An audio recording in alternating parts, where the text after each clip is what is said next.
ગીતા ચૌહાણ આપ સૌનું હાર્દિક સ્વાગત કરું। વોર્ડ નંબર 12 માં આજ રોજ તિરંગા યાત્રા નીકળી।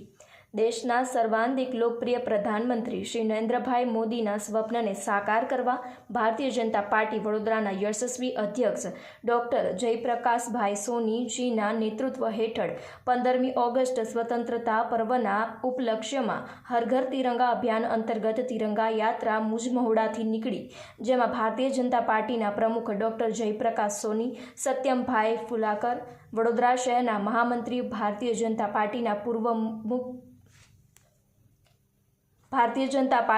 પૂર્વ પ્રમુખ ડૉક્ટર વિજય શાહ, મોટી સંખ્યામાં સ્કૂલના બાળકો, વોર્ડ નંબર 12ના પ્રમુખ હાર્દિકભાઈ પટેલ, મહામંત્રી રોહનભાઈ, મહામંત્રી ચિરાગભાઈ, કાઉન્સિલર સ્મિતભાઈ પટેલ, કાઉન્સિલર રીટાબેન સિંહ, કાઉન્સિલર શકુંતલાબેન વસાવા, મોટી સંખ્યામાં વોર્ડ નંબર 12ના કાર્યકર્તાઓ આ તિરંગા યાત્રા વિદ્યાકુંજ સ્કૂલથી છત્રપતિ શિવાજી મહારાજ સર્કલ ખાતે ભારતીય જનતા પાર્ટીના પ્રમુખ ડૉક્ટર જયપ્રકાશ સોનીએ પ્રતિમાને ફૂલહાર કરીને શ્રી જાગૃત હનુમાનજી મંદિર તિરંગા યાત્રા સમાપન થઈ હતી।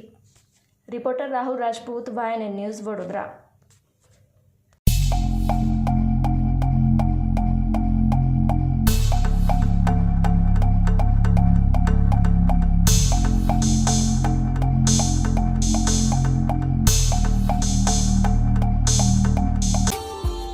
Subscribe now and press the bell icon. Never miss an update.